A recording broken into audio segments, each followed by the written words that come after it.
شام کے 5 بجے ہیں۔ السلام علیکم، یہ ریڈیو پاکستان ہے۔ مجاہد خان سے خبریں سنیے۔ اہم خبروں کا خلاصہ۔ وزیر اعظم نے کہا ہے کہ اسمگلنگ کے خلاف کارروائی پر کوئی سمجھوتا نہیں کیا جائے گا۔ سینیٹ نے آج کرونا وائرس کے حالیہ بحران کے دوران پاکستان کی بروقت معاونت اور تعاون پر چین کا شکریہ ادا کیا۔ ملک میں گزشتہ 24 گھنٹے میں کرونا وائرس کے 1452 نئے کیس سامنے آئے ہیں اور 33 افراد جاں بحق ہوئے ہیں۔ پاکستان نے مقبوضہ کشمیر میں بھارتی قابل فورسز کی طرف سے جاری ماورائے عدالت قتل کے سلسلے کی شدید مذمت کی ہے۔ اور اب خبریں تفصیل کے ساتھ۔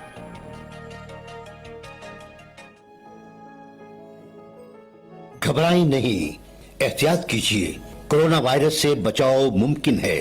سردی اور نزلہ زکام کے مریضوں سے دور رہا جائے۔ کھانستے اور چھینکتے وقت منہ اور ناک کو ٹیشو یا رومال سے ڈھانپا جائے۔ ہاتھوں کو بار بار اچھے صابن سے دھویا جائے۔ استعمال کے بعد ٹیشو کو مناسب طریقے سے ضائع کیا جائے تو کورونا وائرس کو پھیلنے سے روکا جا سکتا ہے۔ مزید معلومات کے لیے نیشنل ڈیزاسٹر مینجمنٹ اتھارٹی 111-157-157 اور صحت تحفظ ہیلپ لائن 1166 پر رابطہ کریں۔ وزیر اعظم عمران خان نے کہا ہے کہ اسمگلنگ کے خلاف کارروائی پر کوئی سمجھوتا نہیں کیا جائے گا۔ انہوں نے آج اسلام آباد میں اسمگلنگ کی روک تھام اور اشیاء ضروریہ کی قیمتوں پر نظر رکھنے کے حوالے سے ایک اجلاس کی صدارت کرتے ہوئے تمام متعلقہ محکموں کو ہدایت کی کہ اسمگلنگ کے خلاف کارروائیوں اور اس میں ملوث افراد کے بارے میں ہر 15 روز میں رپورٹ پیش کی جائے۔ وزیر اعظم نے اشیاء ضروریہ کی قیمتوں میں کمی کے لیے اقدامات کے حوالے سے کہا کہ حکومت کی جانب سے پیٹرولیم مصنوعات کی قیمتوں میں کمی کا مقصد لوگوں کو سہولتیں فراہم کرنا ہے۔ آج سینیٹ نے ایک متفقہ قرارداد منظور کی جس میں کرونا وائرس کے موجودہ بحران میں پاکستان کی بروقت امداد پر چین کی بھرپور تعریف کی گئی۔ قائد حزب اختلاف راجہ ظفر الحق کی جانب سے پیش کی گئی قرارداد میں کہا گیا کہ چین کے تعاون سے پاکستان کو کرونا وائرس سے نمٹنے میں مدد ملی ہے، جس سے ہم اپنے لوگوں اور ان کی زندگیوں کو بچانے، طبی ماہرین اور عملے کو تشخیصی کٹس، حفاظتی آلات اور وینٹیلیٹرز فراہم کرنے کے قابل ہوئے ہیں اور امداد کا یہ سلسلہ اب بھی جاری ہے۔ سینیٹر سراج الحق نے کہا ہے کہ کرونا وائرس کی تشخیص کے لیے ٹیسٹ مفت کیے جانے چاہئیں اور پسماندہ علاقوں میں لیبارٹریز قائم کی جانی چاہئیں۔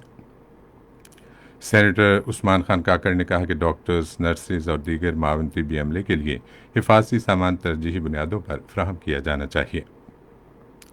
انہوں نے خدشہ ظاہر کیا کہ بلوچستان میں اگر مناسب اقدامات نہ کیے گئے تو آنے والے دنوں میں کرونا وائرس کے کیسز میں اضافہ ہوگا۔ انہوں نے کہا کہ بلوچستان کے دور دراز علاقوں میں ٹیسٹ کی سہولتیں فراہم کی جانی چاہئیں۔ اطلاعات و نشریات کے وزیر شبلی فراز نے کہا ہے کہ کرونا وائرس کے تناظر میں احساس ہنگامی نقد امداد پروگرام کے تحت مستحق خاندانوں میں اب تک 100 ارب روپے سے زائد تقسیم کیے جا چکے ہیں۔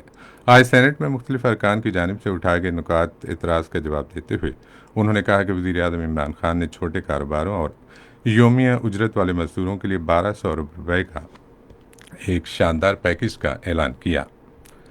National command and operation centre نے ملک میں کرونا وائرس کے ممکنہ پھیلاؤ کے اعداد و شمار کے تناظر میں ہسپتالوں میں بستروں، وینٹیلیٹرز اور دوسری سہولیات کی دستیابی کا جائزہ لیا ہے۔